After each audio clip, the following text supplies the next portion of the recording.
Everything is personal right here. Everything is personal right here.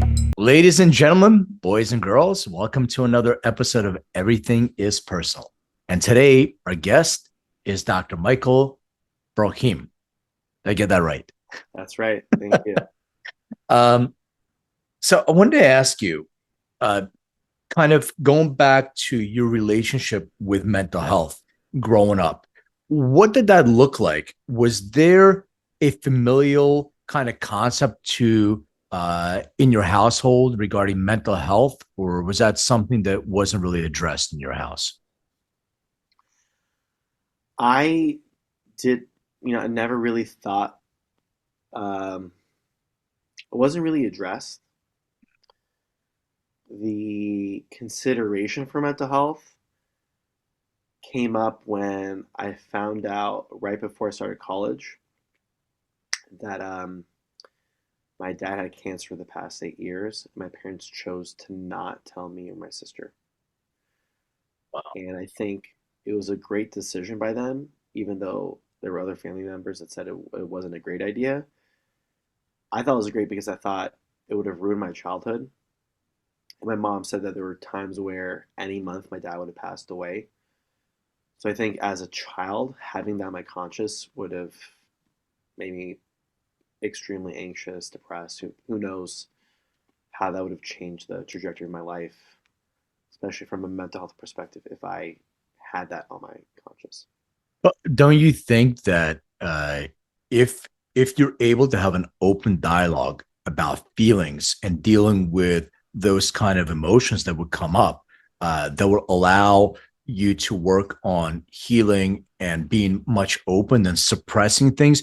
Look, and I don't know, I wasn't obviously in your house, but if somebody's going through some of their own traumatic experiences, I'm sure there's some signal and signs you're intuitive to that. It depends. If Because I did notice my dad looked a little depressed, Mm. a little bit, but again, not to the point where it really affected me. I think that it would. I think from how they handled it, I had no, like, once they told me, I really had no suspicion at all. I did notice there were a lot of medications in the household. Again, I never like looked. I didn't go on the internet to like look at it. If a parent who has diagnosed with like a terminal illness like that, and they're very reactive in terms of how they're responding to a diagnosis like that, then I would say it'd be better for them to not share. Um, but yeah, I think there could have been a possibility where they shared it with me earlier in my life, and it wouldn't have affected me because they led with resilience in the way they handled that diagnosis.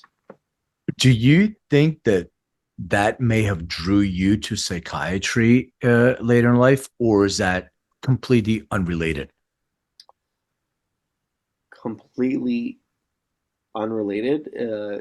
I would say that experience led me more to want to become like an oncologist. Okay. So, all right, let me rewind. Maybe we jumped into. I want to. Where did you grow up? Let's go through your origin Yeah, story. yeah, yeah. I grew up in Orange County. Okay. My dad left Iran before the revolution, many years before the revolution, because he really enjoyed U.S. culture, and he was the black sheep of his family, and so he wanted to move to the U.S. And when my parents got together, my dad liked Orange County more than L.A., so he said, let's go there. And I think it changed.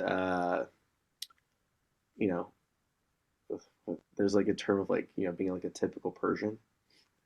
I would say growing up in Orange County made me a less typical Persian, and I had a it changed the trajectory of my life as well. Got it. Do you have siblings? Yeah, yeah. I have a younger sister. She's 5 years younger than me. She still lives in Orange County. Uh, Um, and went to a Jewish private school growing up. Um, very, sheltered. And then, you know, definitely I grew up pretty fast once finding out that my dad had cancer the past 8 years. He ended up dying a year later. Went to public school at UC Irvine, a public college. And then what really opened me up was doing energy medicine research a few months after my dad passed away. So let me rewind back a little bit. A younger Michael, were you, so growing up in Orange County, were you into like, were you studious in the school? Were you into sports? Were you more into arts? Like, what were you into? I was definitely into sports. Played all three sports, like cross country, basketball, and baseball. Um, I also enjoyed being the class clown. I was a three-time male beauty pageant winner at my high school. Uh, Oh, can you hear me? yeah, I can hear you. Oh, let me. Yeah, we're good. You still there?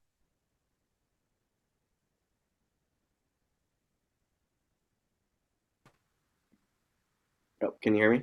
Yeah. Yeah, I was a three-time male uh, beauty pageant winner in high school, and it was kind of like a mock beauty pageant. But yeah, I was a class clown. Super active physically. Did karate for 10 years. Did piano for 10 years. Um, I did pretty well in school also. So were you attracted to medicine at all, or was that something that you said, I'm going to try to focus on once you found out about your father? I was already interested. I was slightly interested in it. Mhm. It was confirmed when I started volunteering in a hospital. It was the same hospital that my dad received the treatments at. So my first shift volunteering in a hospital was actually on the oncology floor, not by choice, just fell in my lap, and that kind of confirmed my decision to pursue medicine. So were you thinking, I read that you pursued osteopathic medicine and things like that. Was that the direction you were heading? And then where was sort of the detour, or was that a continuation of training for psychiatry itself? So, um, when I started doing research on energy medicine, Uh-huh. it's like something it was called pranic healing, similar to Okay. like Reiki or Uh-huh. Qigong. And as part of the research, I looked into studies that showed amazing examples of humans being able to heal others, um, changing their environment. Uh, you know, one Indian man was able to avoid eating food for 60 years just by doing photosynthesis with his eyes. Like really unbelievable things that would look like we live in the Matrix. Uh, That got me really interested in alternative medicine. So I thought I was going to go into naturopathic medical school, but osteopathic medical school is kind of a in between both uh, a typical MD school and a naturopathic medical school. It was during my third year of rotations where I had my psychiatry rotation, and after 2 days, I fell in love with the field, and I never looked back. Um, every day, I've never had a boring, unsatisfying day of practicing psychiatry.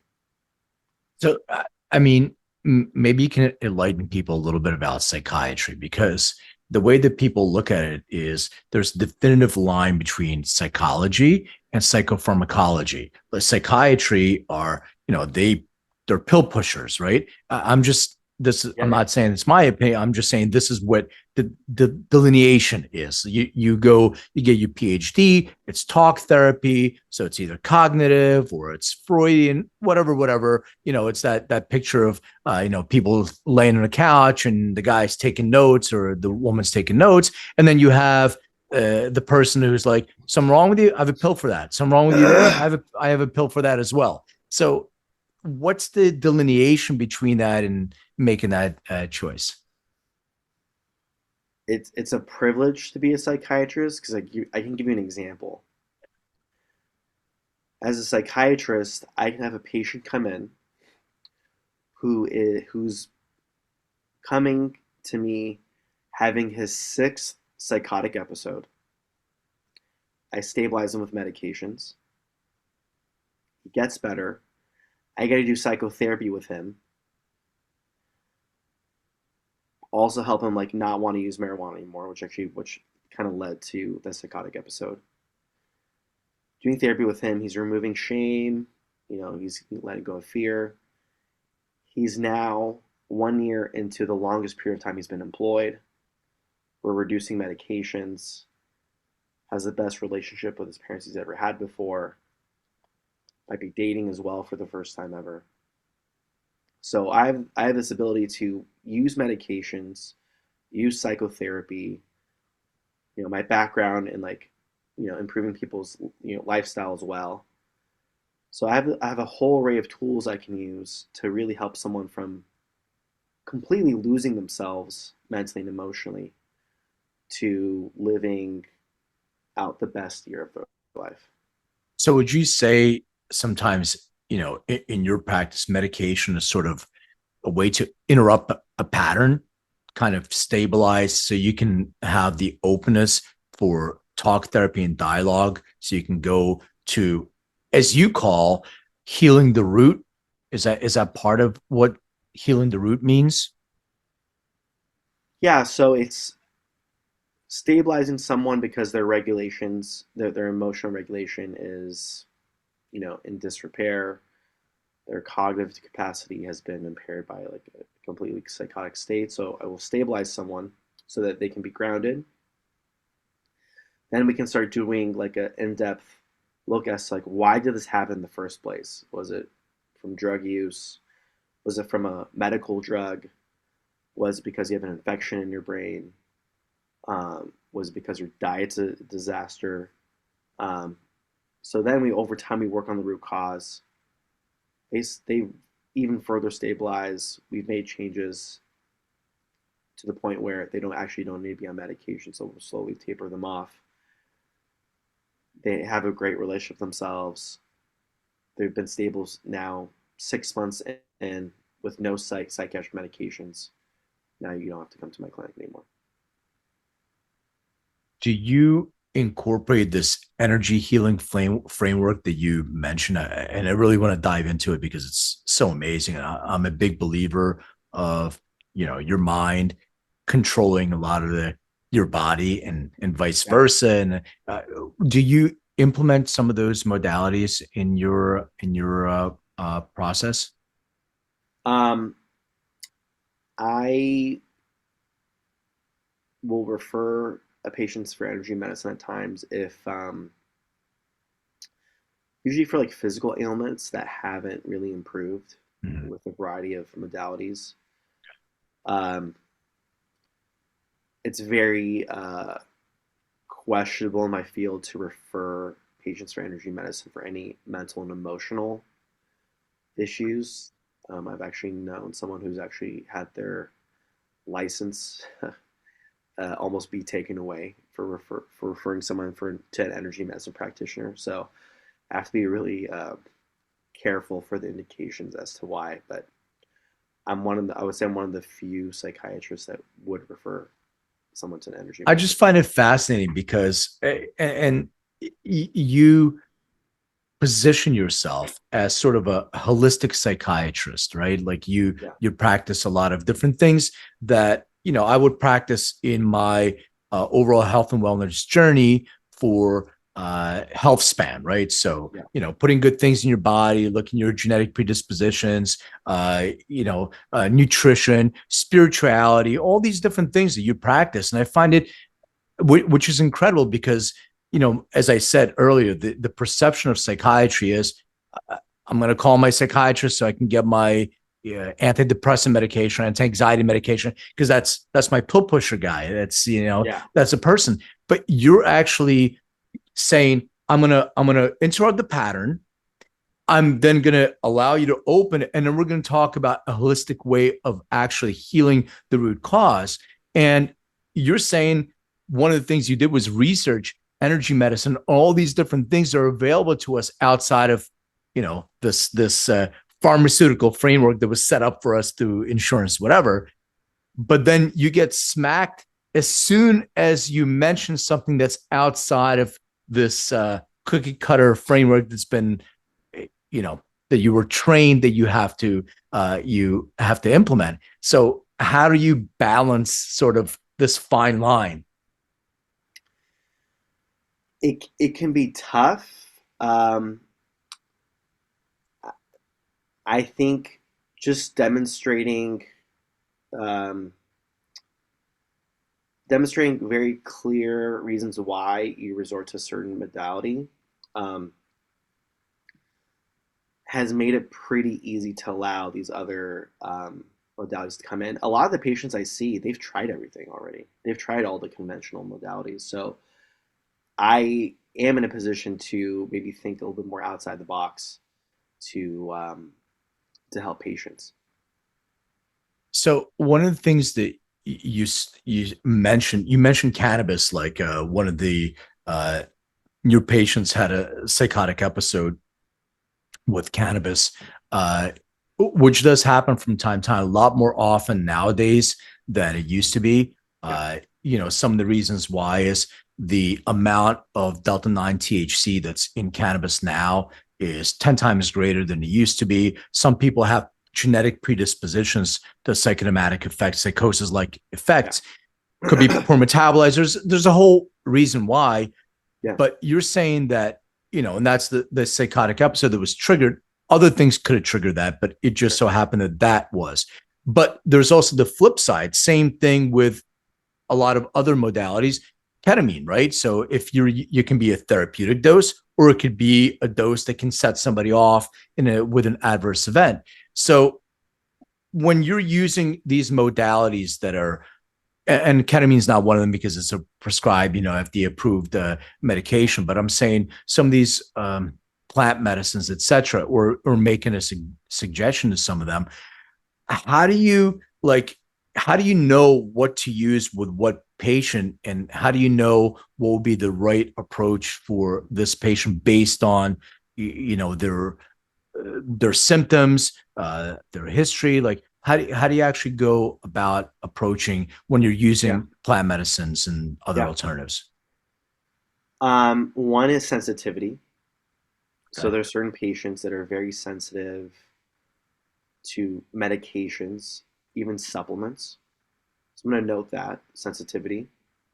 But how do you know they're sensitive? Is that sort of a conversation that you have with them? They tell you, Yeah, "Hey, when I take vitamin D, it makes me nauseous," or something like that.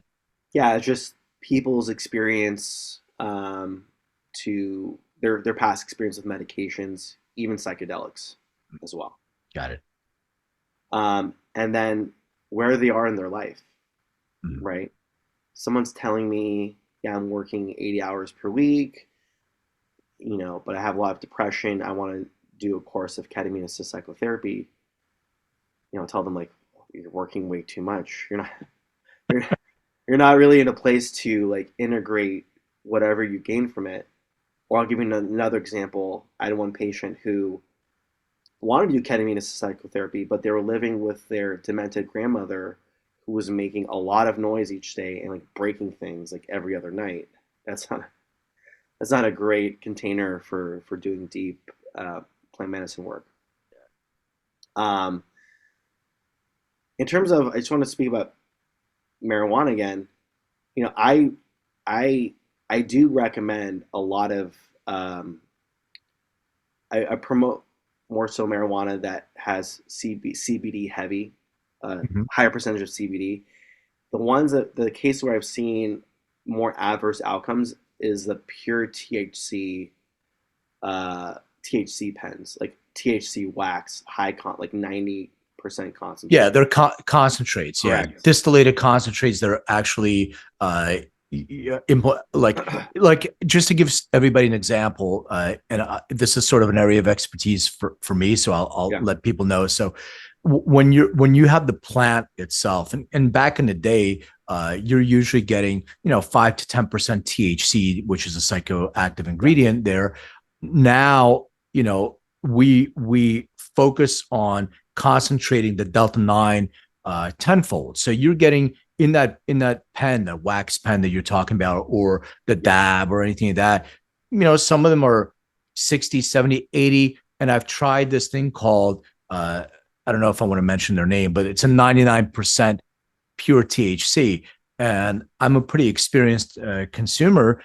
And man, I can tell you what an effect it had. It's completely unnecessary. Maybe there is a medicinal purpose for somebody who's coming off the morphine drip or something, maybe. But for an average person, it actually binds these receptors and has sort of a free radical of anandamide. Your immune system overreacts to that and triggers all these different genetic predispositions like stress reactivity, PTSD, or in your case that you just mentioned, psychosis like event. So Yeah. absolutely, I'm on board with you on. Yeah. But I have helped a lot of patients who have become psychotic from psychedelics as well. And typically the psychosis can often happen when they're doing it during a very difficult period in their time, and a better there would have been a time where there was like less stress going on in their life, that it would have been more therapeutic than harmful. Yeah, I think, and you have a lot of experience in this, but I think maybe some people, they talk about set and setting, right? Set and setting with everything. So if you're going through a lot of traumatic events, or you're in a depressive state, sometimes the plant medicine or any substance can amplify that experience. So you're trying to see if you can take a therapeutic dose, but what you're doing is that therapeutic dose actually amplifies the experience. I'll give my own personal example. I had an injury, and my mistake, and I took an edible. I'm a normal metabolizer, but still the dosing of the edibles is really odd. And plus, it's a metabolite, so you're not getting the delta 9, the anandamide that binds directly to your receptors. You're going through your liver and all that other stuff. Anyway, first of all, it was I was inebriated much more than I normally am, comfort of my own home still. But all I could think about was the pain. Instead of actually suppressing the pain, it was amplifying the pain. And I kept thinking about it, and it's just this vicious PTSD cycle of, that neuron bouncing back and forth kind of thing. So I can attest that can happen with certain people. So I would say in that experience you had, if you had a therapist there with you, you still could have been able to, you could have actually turned that experience actually to a very positive experience. You could have used the crisis of that moment into an example of resilience, of like, wow, I was just able to move through a really difficult experience, and the therapist reinforcing like your own internal strength through that. I think it's an incredible example you just gave, because I think a lot of people don't realize that reintegration and somebody who is able to hold your hand through the process, because you can't make sense of it sometimes. Like I had an experience with 5-MeO DMT. I still cannot make sense of my experience. The first one, I thought I died. The second one, it was beautiful. It was great, but I don't understand it, kind of thing. You know what I'm saying? So having a partner in that experience who has experience that can walk you through the journey and help you come out of the journey and make sense of it, I think it's an incredible experience to offer. there's nothing more grounding. There's not in the sense, and nothing brings the greater sense of meaning than just connecting with another human being. Yeah, 100%. Um, and so, human connection is one of the most grounding things that can happen after a very difficult experience or psychedelic experience.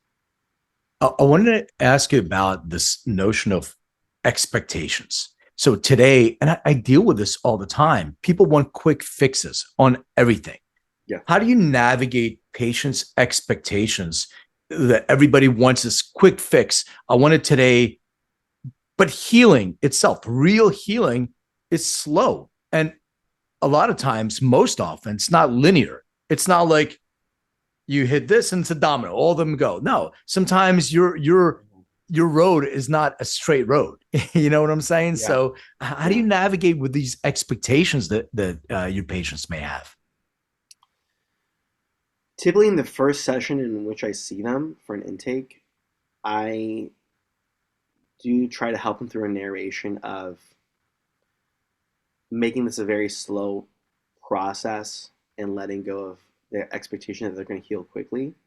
I really guide them towards that mentality because I'll tell them stories of how making the process really quick will shoot them in the foot. And I'll give them books that will kind of help with that. A great book to improve your relationship with time and expectations is 4,000 Weeks, a time management guide for mortals.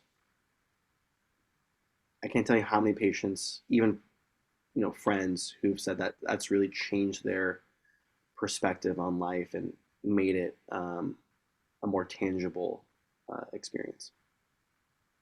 Yeah, that's really helpful to set expectations. I want to go back to your the ketamine assisted therapy, CAP. Yeah. There's a lot of people, and again, because you're a psychiatrist, SSRIs. So I'm gonna tell you an experience that, and I'll tell the audience an experience that a friend of mine had. He's taken some.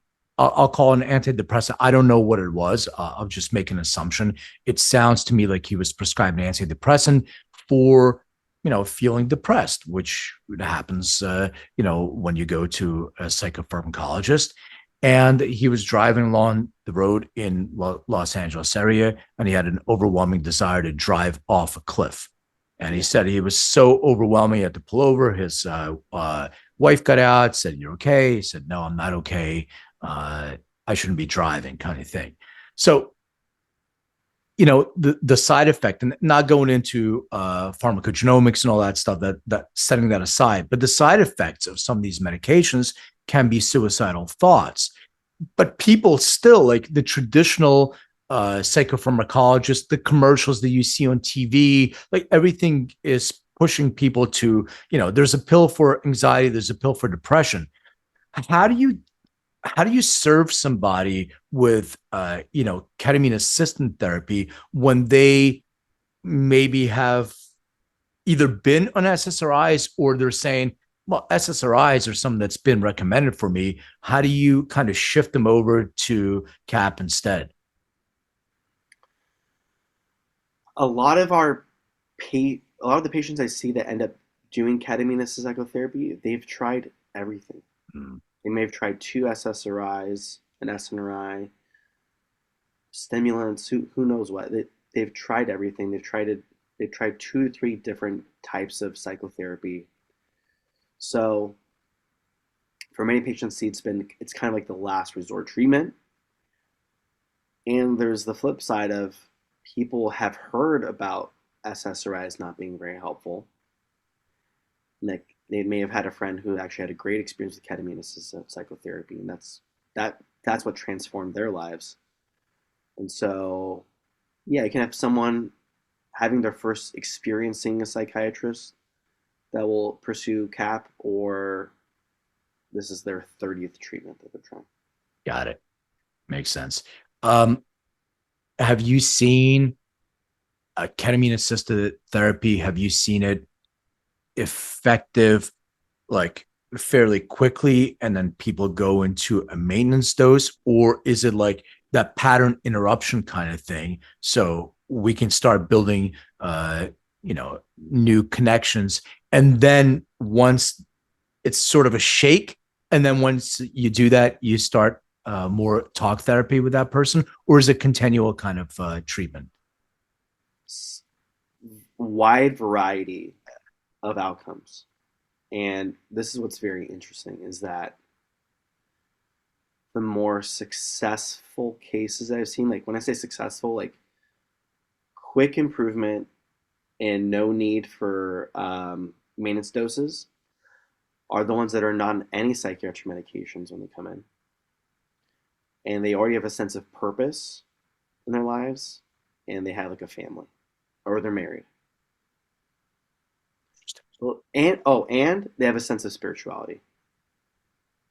Interesting. So Like, it's all the things that there's a checklist for, that sense of community, that connection, and some of the other things, while somebody feeling more isolated and have done medication yeah, before, they may need a different yeah. outcome.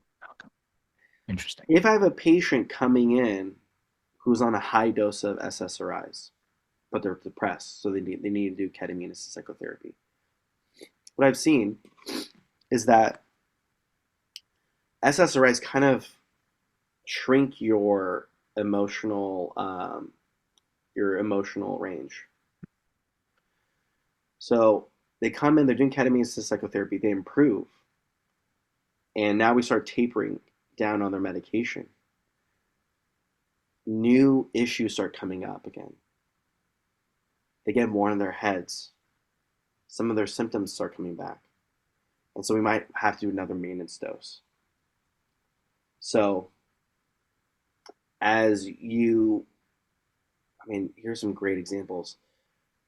It's so often where, as I'm tapering someone off of SSRI, let's say they've been on for 10 years, there's so many cases where people will start crying multiple times a day, every day, for weeks. And for a lot of psychiatrists, when they see that, they're like, oh, wow, you need to be back on it. What I know is happening is that they've suppressed their emotions for 10 years. And they have so much they need to release. So after those, first couple of weeks where they really let go of everything, they'll tell me, wow, I never knew I had this to my personality. I never knew I used to laugh this much.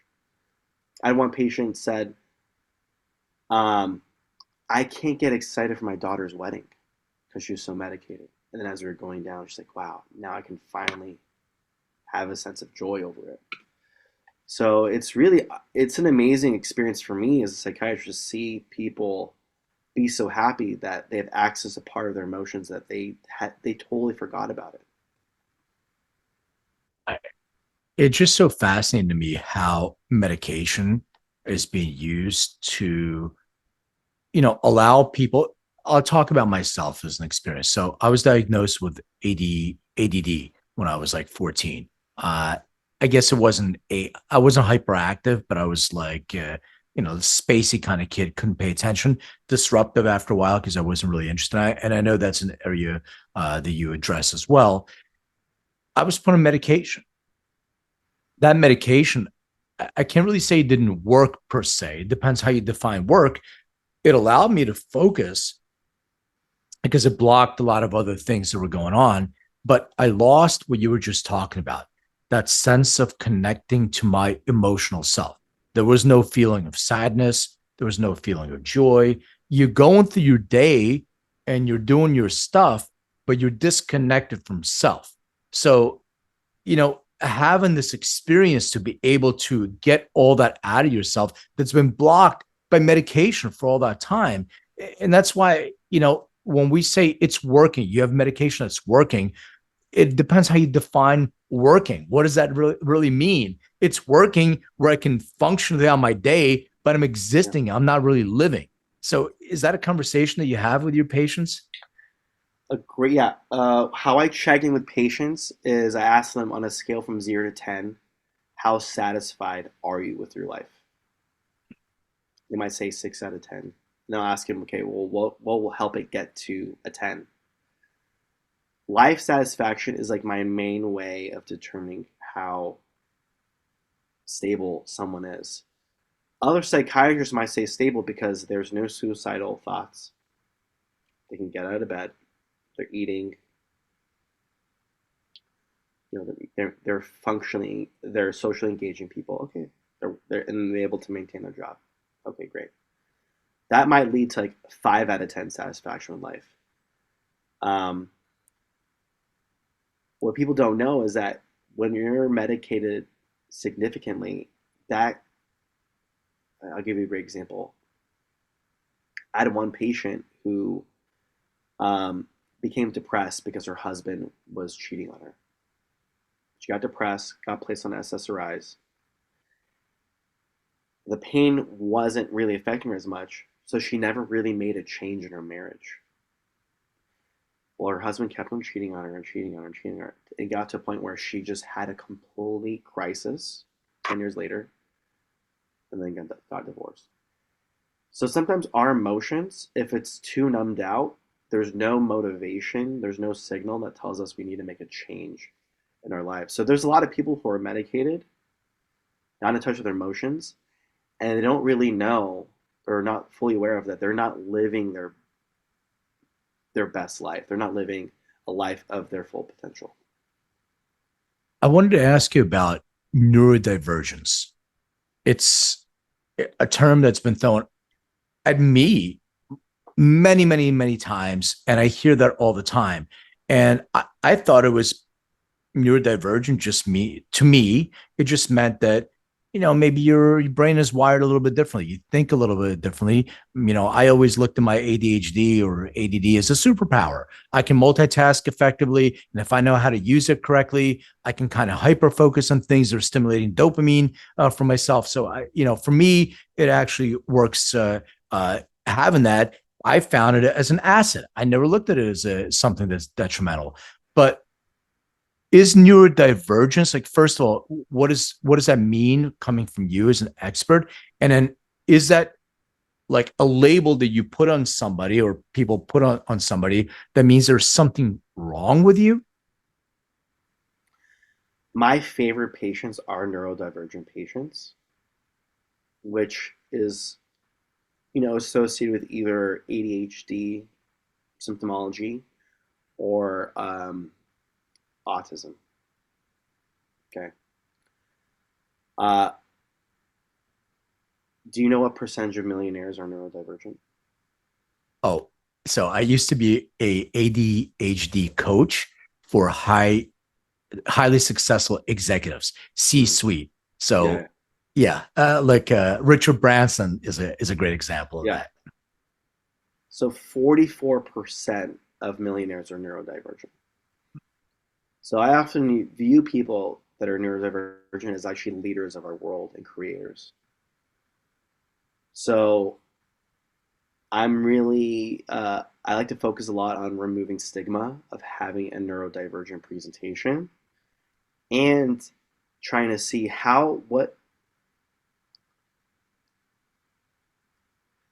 what setting does that person in front of me, what type of setting do they need to be in? What's the best way they can learn? And what's the best way they can work? And unfortunately, the way our public school system works, colleges, jobs, are not great for people that are neurodivergent. The lack of access to nature, the lack of opportunities to be creative. So I really like to work with patients on how can I help guide you towards creating a life that suits your nervous system and your gifts. It's so incredible you said that. I'm so grateful for that, because I just want people to understand and listen to this. Again, there's certain things that you said, Michael, that are really important to me. First of all, being creative. If you're not being creative, you can't function to the best of your ability. Like, I worked for Price Waterhouse, PwC, way back in the day.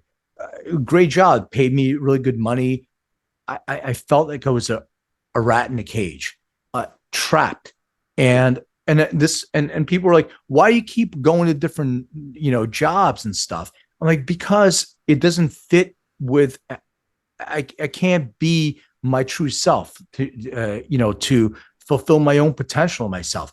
Like I can, if I'm doing other things, like if I have a job that sort of I'm happy doing, but I can also paint and I can go hike. Like I took this class from Stephen Kotler on flow, flow class. And they're asking, how do you prime yourself for flow? And we can talk about what flow is, but that's not the topic of this conversation. But how do you prime yourself for flow? And what's your flow state? And I started like really trying to analyze what is that flow state? Where do I feel in flow most often? And it's hiking. Because then you just brought something up because first of all, I'm in nature and I'm grateful and lucky to be in Los Angeles where I can hike almost all year round. Number two, and it's not like I'm doing intense. I'm doing intense enough where I'm not overwhelming myself, but I'm not thinking, I'm being. So what happens is information flows. If I have a problem that I'm trying to solve, I'm not thinking about that problem. I'm hiking, and all of a sudden, that information downloads to me. And I wasn't like now that I take my phone, I take notes afterwards. I'm like, oh shit, I'm gonna forget this important information. But you're so right. It's about being a round peg in a square hole, kind of, or vice versa, whatever the terminology is. But the schools are not set up for that. Our universities are not set up for that. The job world is not set up for that. But I think it's shifting now, and I want to get your perspective. After COVID, when we started shutting things down and started working from home and started having these kind of meetings and conversations, it allowed people to be free in their own environment with their own, tools and everything else. And I think it created this freedom of this instead of this hierarchy of going to the office wearing your suit and tie and all that stuff. It created a little bit more freedom, and people who are neurodivergent in certain ways, and I'm sure there's a different spectrum of that, they can be more comfortable being themselves and being an asset to that. What are your thoughts? First things, I actually hung out with a person that was wearing a Jane's Addiction t-shirt 3 days ago. So going hiking, actually. I went hiking with someone who was wearing a Jane's Addiction t-shirt. So I want to mention that. Maybe it was me. Yeah. So I get the most creative when I do hikes alone. So I'll do a 4 to 5 hour hike. I'll bring my phone to actually write down notes. So my most creative ideas actually have come from hiking. So I love that you mentioned that. I think AI is going to create an era of massive creativity. And one reason why is because AI can make you way more productive. And there's tools for creativity. And I think a lot of people are saying this, it's going to create a 10 to 15 hour work week because we're so productive. We should be able to have time to go outdoors a lot more and to connect with other people. So, and I think during COVID, we had the experience of when we're on technology way too much, we kind of we lose ourselves. So I think one of the pearls of COVID was we can use technology to be more in the space that we want to be in. A lot of people, worked remotely, but I think also showed that when we're too attached to technology, suicide rates are going up, domestic violence was going up, drug use started going up, and so I think we all need to be aware of having a very conscious, regulated relationship with technology, and you really using it for connection rather than disconnection from ourselves and from our community. Yeah, definitely makes sense. I'm not sure with AI, we may be more connected to technology than we ever were in the past. The actual facilitation of the device may be different. Could be like a little earbud that we have in our ear, but it may be on us at all times. So who knows where it's going? It's a symbiotic relationship. I wanted to ask you about spirituality and spirituality in practice, because it's very rare.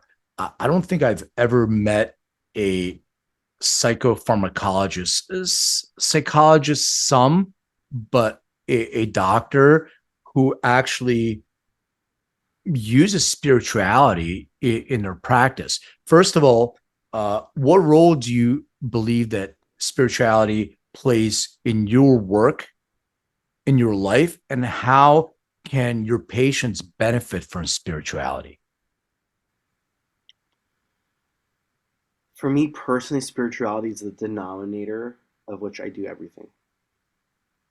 Um, and again, spirituality for me is defined by Judaism, but to simplify it further, it's just this belief that we're all one. We're all connected. I'm connected to the atoms at the edge of the universe. There's no separation.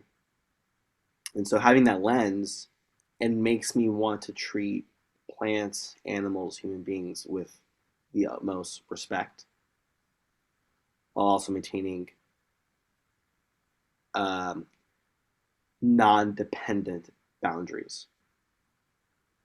Okay, like my happiness is not going to be fully dependent on a pet or a partner or a friend. It's going to be true happiness is going to be dependent on how I relate to myself, but I also care about connection. So when it comes to working with patients, especially ones that they've just lost a loved one, they lost their job, they got divorced, their kids are not talking to them, it's vital for me to help them find a sense of meaning beyond themselves as to like, why do I need to be in this world? I mean, this is a legitimate question. Why should I not just kill myself right now? So I'll ask people, what makes you want to continue living in this world? And as a psychiatrist, I get unsettled when I hear nothing. There's no reason. I have no reason to live. Well, that's when I have to get really creative with the patient to see like, well, what brings you joy? What brings you happiness? What has brought you joy in the past? And so even an atheist will be doing deep dives into like, well, what makes you smile? What makes it worth getting out of bed? And so spirituality has many names. It's not just like what religion do you choose, but it's more so how do you go beyond yourself? What do you connect to beyond yourself? And again, for some people, that's their religion might be nature. It might be animals. That's their connection to a sense of spirit. So it differs greatly from person to person. I, as a psychiatrist and a therapist, I have to be good at facilitating a vision for what that looks like. You brought up an interesting thing about this whole thing of darkness and light. And unfortunately, I've had a lot of people in my life that I lost. Some I lost to intentional suicide. Some of them I lost to, I don't know if it's intentional or not, but overdose. I don't know. I know that they weren't happy people at the time. So, you have such a difficult and such an important role to play. You're dealing with people they see darkness. You just brought it up. There's nothing. It's dark. It's dark as it can be. How do you, and I know you brought this up, some examples, but is there a way, maybe before they get to you, is there a way that somebody who's in their lives, family members or somebody, is there something that can be done to at least get them to then come and talk to you? Because a lot of people refuse. They've given up. They're in such a dark place that they don't want to get better. Is there anything that we can do if we're listening to this or participating, that we have somebody in our families, somebody in our circle that all they see is darkness? Um, I think the main tool that people can use, and it's what I use, is just curiosity. And I know a lot of family members and friends who it might be too painful for them to be curious about their loved one's reality because it's so dark. And so they choose not to ask those deeper questions because they can't handle the pain of what their loved one is going through. But if you can really be there as a family member, as a friend, where you're curious about how dark it is, and it can still be there for them, that can dictate whether or not they might harm themselves that night, or later that week, or that month, or later that year. That curiosity might actually show that person, wow, I actually need to get help, without you even saying you need to see a psychiatrist or a therapist. So curiosity is the time tested tool to help a person suffering. Love that example. And I absolutely agree. I think that's why I've had so many conversations as a novice with people who are, going through things, because I'm so curious and I so want to help. And, some succeeded, some didn't. I want to ask you about the field of psychiatry itself. And I started out with, maybe I have my own perceived stigma of psychiatry, as I keep talking about psychopharmacology. But if you could reimagine the entire field of psychiatry, what would you remove and what would you build or add in its place? Um, I think it's having more education on techniques, supplements, um, that people can add to decrease the need for long-term medication use. I'm not talking about short-term, I'm talking about long-term medication use. Having more psychiatrists trained, or at least psychiatric nurse practitioners trained in psychotherapy, because there is studies that show that when prescribers do therapy with their patients, there's less polypharmacy, there's less heavy use of medications. The third part is decreasing the conflict of interest in the mental health field, where for a lot of psychiatrists, there is no financial incentive to get patients to be better. I make half of the average or median for a psychiatrist in Los Angeles, because I get people better to the point where they don't really need to see me anymore. And I don't really advertise that well. And so I'm primarily getting people through word of mouth, but there, my, it's weird because I think psychiatry has caused one of the largest humanitarian disasters in the history of mankind these past 100 years. Like if you see from lobotomy, over medicating, misdiagnosing the past 100 years, like a lot of harm for millions of people. But I've for myself created a way where I enjoy psychiatry more than any other psychiatrist out there, because I see people get better weekly, and it's like it's an amazing experience. And so I think it's totally replicable for a lot. I see with the nurse practitioners supervise, where they're very effective. So I think it'd be a very easy fix.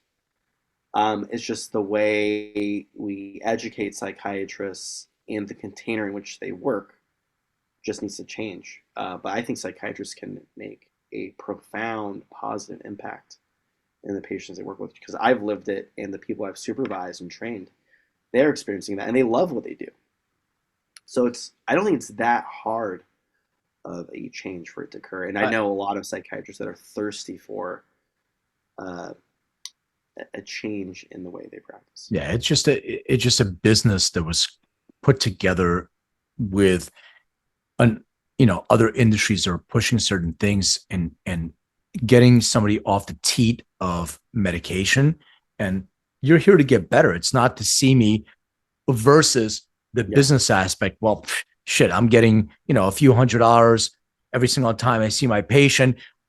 If I can get 10 patients in a week and blah, blah, blah, blah, blah. Now I do my calculation and yeah. that's kind of how it I, goes. and something I really want to highlight is, patients will say, I just want to be who I used to be. I challenge patients to be like, you know what? You actually want to be something better than you were before. Because very often what they were before the depressive or, the first depressive or anxious episode was the way of being of how they were before was actually not sustainable.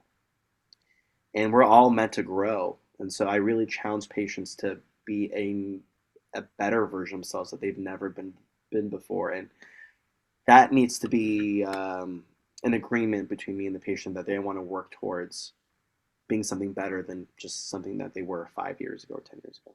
Beautiful. Love it. All right. I'm going to shift our conversation and have a few questions that I ask all my guests, unrelated to psychiatry, even though I can talk to you for another hour because I find it fascinating. I believe wholeheartedly, I really want people to listen to this. There is a connection between your mind and your body. You have to take care of both. And it doesn't mean like, I'm just taking a pill, everything will be fine. It's not about that. So I love your approach to, let's shake somebody up. Let's get them to be better and let's get them to stop seeing me. I think it's a really innovative approach to psychiatry. So I appreciate you sharing that. All right. First question. If you remember, what was the very first concert that you attended? Oh, yeah. I think I was like 10 years old.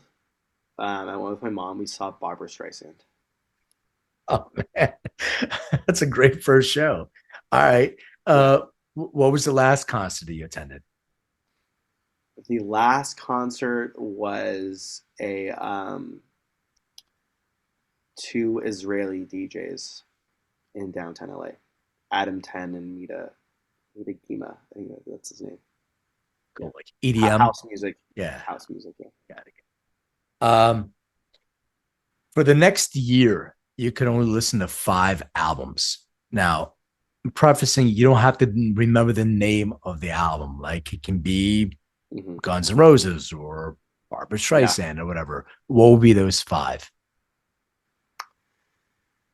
It would be, I think it's 10 by Pearl Jam. The very first one. Yep.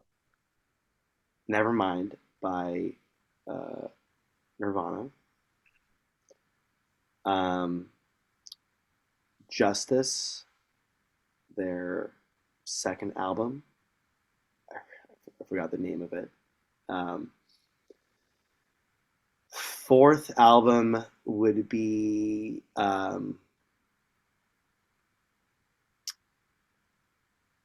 Muse, Black Holes and Revelations. And then 5 is I don't know why I just really enjoy it. It's the A Star Is Born with Lady Gaga. I really like that album. Yeah. You almost had a great list. No, I'm just kidding. Yeah. No, it was a really good list. Very, very diverse. Final question. Please describe what your room looked like growing up. Oh, I had it was like every inch of the wall was filled with like sports players. NBA, football, baseball, a lot of a lot of pictures of like posters of Kobe Bryant, Lakers. So it was like a sports memorabilia extravaganza. Got it. My mom was like concerned, like what is going on? But yeah, that's kind of what it looked like. Cool. Michael, where can people engage with you, connect with your practice? Anything else that you wanted to share? Yeah. Please do.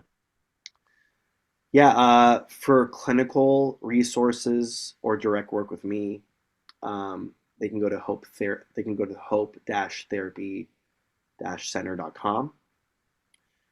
If anyone's looking for coaching or consulting or advising, they can go to iexperience.life.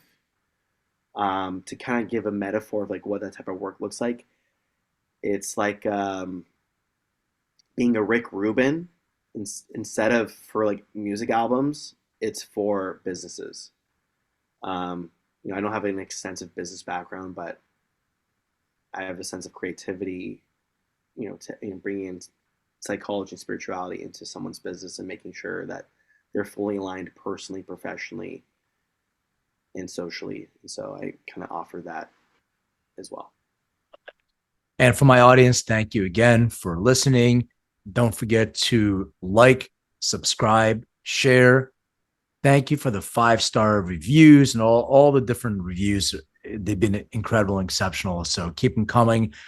Some of the not the best reviews, keep them coming as well. I learned from those. So, write whatever you want. Just engage and listen. Thank you for buying my book, Making Cannabis Personal.